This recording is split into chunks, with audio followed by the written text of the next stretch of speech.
with our No Name podcast. We're still working on that.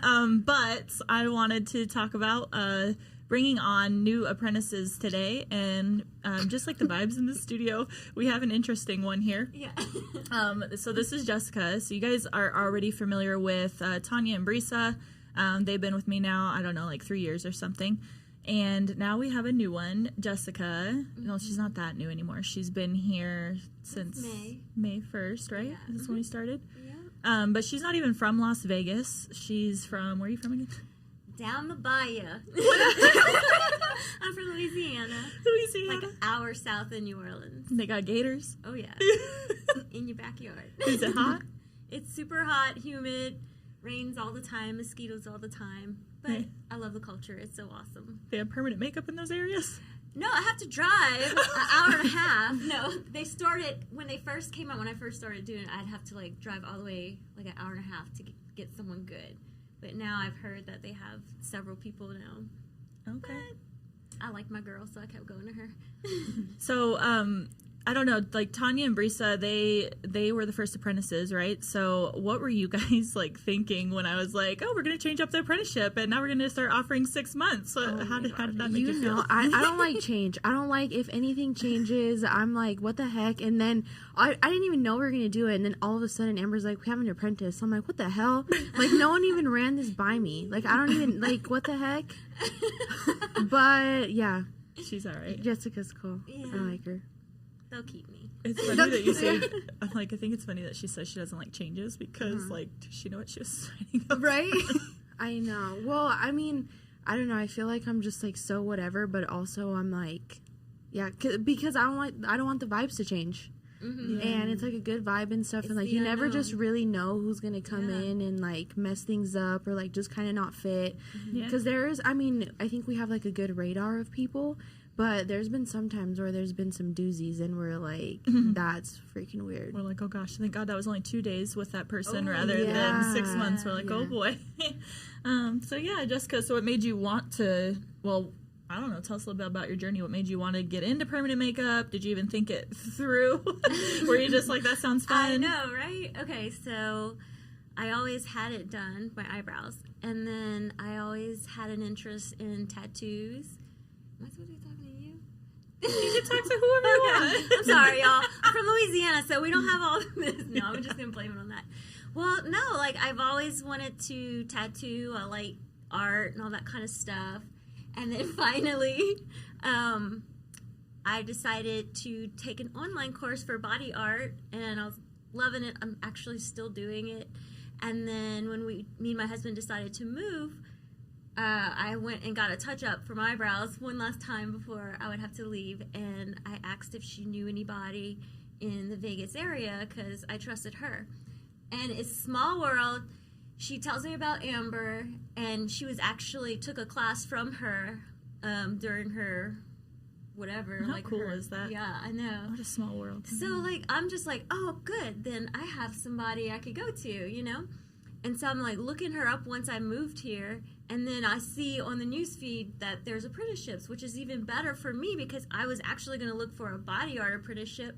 But I was tossing the ideas. Like, I didn't know if I wanted to do body art or if I wanted to do permanent makeup because they both sound cool. And when I saw that they had a 6-month apprenticeship, I'm like, yeah, I could do that. And then she was like, and if we like you, we'll keep you on. I'm like, oh, that's even better. So, yeah. So, like, how far along are we now? You're started May, June, July. We're, like, August something right now. So, like, 3 months. So, you're halfway through right now. Yeah.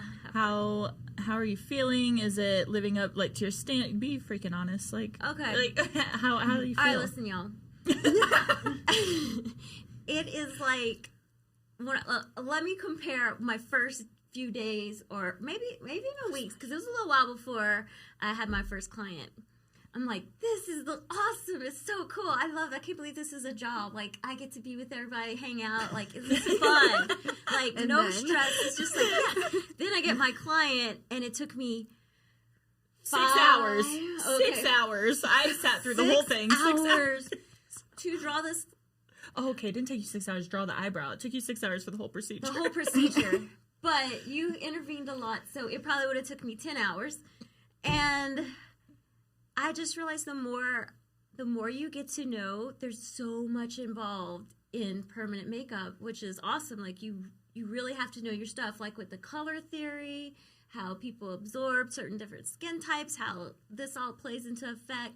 And you have to be really good. Your eye has to be good, like to see if something's crooked or if it needs a little fluff or anything.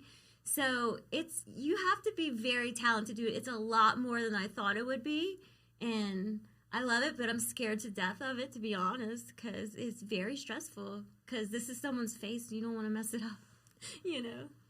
So do you feel like, so you're, okay, so 3 months in, it's like, do you feel like now that you would prefer, like, because there's a lot of people out there, right, that go off and just start doing permanent makeup from a 2-day course. Oh. They stick in there, they do it. Like, do you feel like that having the team like Brisa and Tanya have also helped out? I needed them. Like, honestly, I went into this thinking it would be like a piece of cake. And then when I went home crying, my first client, I thought I was the only one that experienced that. So, like, the next day at work, I was like, y'all, I cried. And then they all admitted they cried for their first 2. And I'm like, oh, what? I thought they were like, some people throw up. Yeah. I've had people throw up. They're in the bathroom. They're crying. Yeah, so it's like, you need a team. That's what I like the most about us. Like, because I don't know what's going on. Like, I need someone, you know, been there, done that. And none of us know what's going on. Yeah, right? Yeah, it makes you feel normal. Because, like, especially, like, you put expectations on yourself. And then you feel like, I'm never going to make it. But then you have your team encouraging you. And it helps. Because I would have probably backed out a long time ago. But y'all are keeping me here. I know. I think it's like every other day she comes in. She's like, I'm not doing this anymore. We're like, wait, what? I'm like, no, girl. You made a commitment 6 months. You're going to stick it out. I'm going to do it. I'm going to do it. So. Do you feel like in the beginning you compared yourself to like others? Or like, to us or I to Amber? I compared myself to y'all, yeah. Because it's like y'all were in my shoes, so, and then I see how awesome y'all do, you know, I'm like, oh man, maybe I'm just not good enough. Just not cut out for this. Yeah. I tell Jess all the time, I'm like, dude, that was me 100%. Or she'll show me something and I'm like, oh yeah, like, and then I feel like you and it's like, oh, it's just, you don't have enough circles. I'm giving you and then those eyes right now, because I'm like, how many times have you came and like, I'm not doing that. I'm like, I know, that's me all the time. It's because, I'm just like, I'm whatever. I don't care. And then I'm like, the next day, I'm like, so I've been researching for 2 hours and I kind of like it. I think that's what it takes, though, is like, well, one, a team, which I would never be out there doing this myself. No. I would have quit. You know how many times I wanted to quit last week? Like, yeah, right? I would have done quit, shut down everything, like done something less stressful. But I think it takes, like, what Tanya was saying, like that drive, like you're up till 1, 2, 3, 4 o'clock in the morning, but you're researching, looking at eyebrows for like 3 hours. So I think it takes like being obsessed with it. Otherwise, it's like if you're not, good fucking luck. Like, yeah, you actually have to really like it, like not just something to get a quick buck or just it's like easy. Yeah. It's not. It has to be like your obsession. So are you gonna stick with permanent makeup? Or are you transitioning to body tattooing? I'm still transitioning. I'm not giving up on permanent makeup because I still like it. But I think I want to try incorporating more body art too, because I think that'd be a fun twist to the studio, just to have a little more clientele, like from different backgrounds and stuff.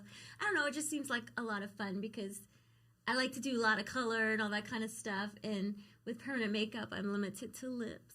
I think a lot of people probably hear that and they're like, oh God, like she's going to do permanent makeup and body tattooing. It's like frowned upon. But I feel like, I mean, we were looking at your stuff before you even, came on. I mean, at some point we've all seen it and it's been on practice pads or whatnot. So she hasn't taken clients like in studio yet for body tattoos. But I told her to get through the 6-month apprenticeship and then that we could talk about body tattooing. And I should say this because I feel like with Brisa and Tanya, I was like, absolutely not. You got to focus on one thing. Yeah. But I knew going into bringing Jess on that was your interest. I mean, that's what I saw your practice mat. I'm like, holy shit, you guys, have you seen her practice mat work with her body tattoos? I'm like, she's so talented. So it's still it's still the same area, but like at least give it a full like running shot before you decide to just be like, no, I'm switching, because I feel like what gets people in trouble is they bounce around a lot and they're not focusing. So it's like as long as you're taking both just as serious and you're making time for both, but it's like, and deep down like if you want to focus more on that, and if you do, like that's totally fine. But like you find where that passion is, right? Like it's like I think some people do like 15 billion things and then they're just not, you see somebody offering traditional and then neo-traditional and realism and this, that, and they're not really your niche or they're not really good at anything. They can just kind of get by doing it all. It's like you want to exactly, you want to make sure that you're really good at what you're doing and you're dedicating the time to it.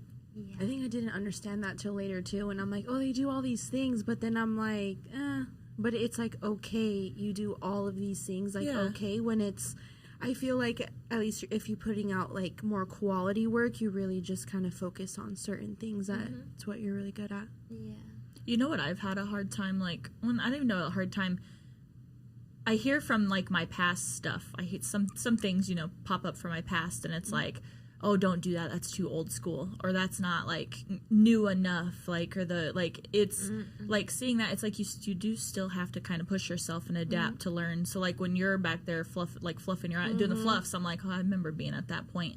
But it's like also too owning and being okay with what you are good at, like, because what you like, obviously I'm really fucking good at wing eyeliner. Like it took many years, but I enjoy it. So it's like getting really good. Like once you are like, okay, I'm good, then you can start playing around with other things. It's like now you got a good powder brow foundation, so now you can start expanding and doing the more fluffy brows and stuff. So we never talked about the vibes in the studio. What am I gonna talk about? Well, I said the same. No, when I saw y'all website, because I didn't know anything about y'all, and I'm like, oh my god, they look like they're actually you think about it?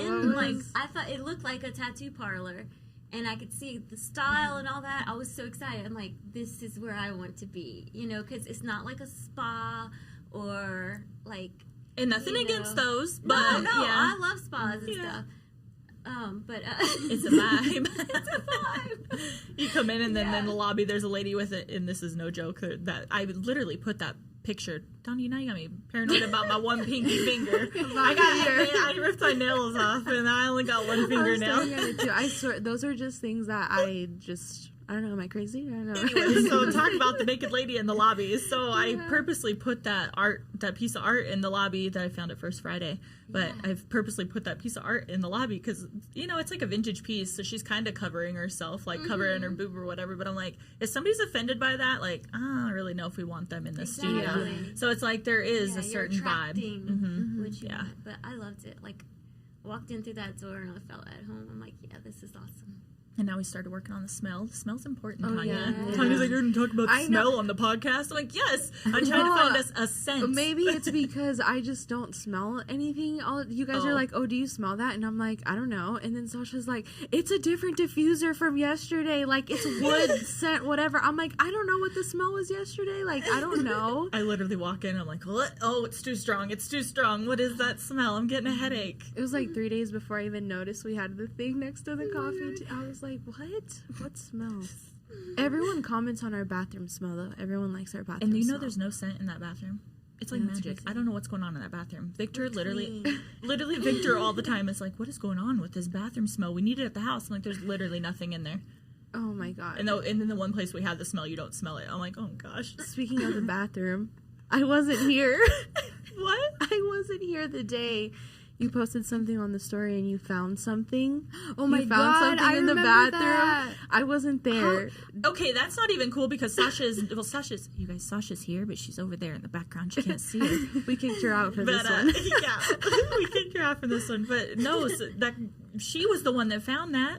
Literally, she was like, Amber! And I was like, what is happening? And I was in the other room and I came around and she's like, what is that? And I was like, oh, that is nasty. I'm like, there's literally there either. I wasn't. What's going on? There was literally tampons. Somebody, and they like hadn't been there. Like two used ones. We like have plastic. cleaners that come, so like they clean that bathroom really well. Like I'm like, there's no way. Like that had to be from that day. So one of the clients that day. So I started in my head. I'm like, who was in there a long time? But there was dirty used tampons underneath the bathroom sink.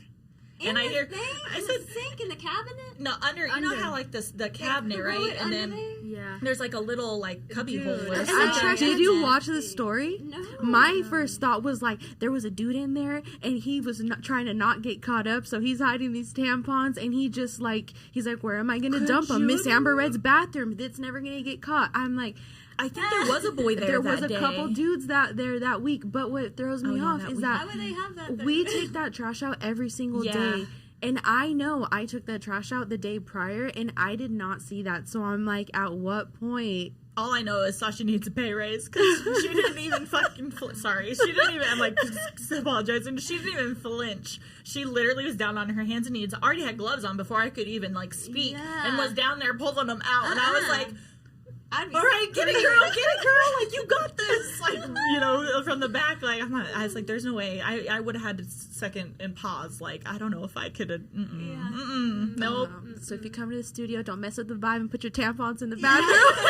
Because we work really hard on that set. Well, the girls do. Yeah. Sasha and Amber do, but Yeah, we want the whole was vibe so to be right. And that vibe was not right. not the vibe. It's not the vibe. All right, well. Oh my gosh. Thank you guys for joining us for this interesting episode. We're going to cut it off there. Let's welcome you guys to our next one, and hopefully that didn't scare you away, but we'll see you guys next time. Bye.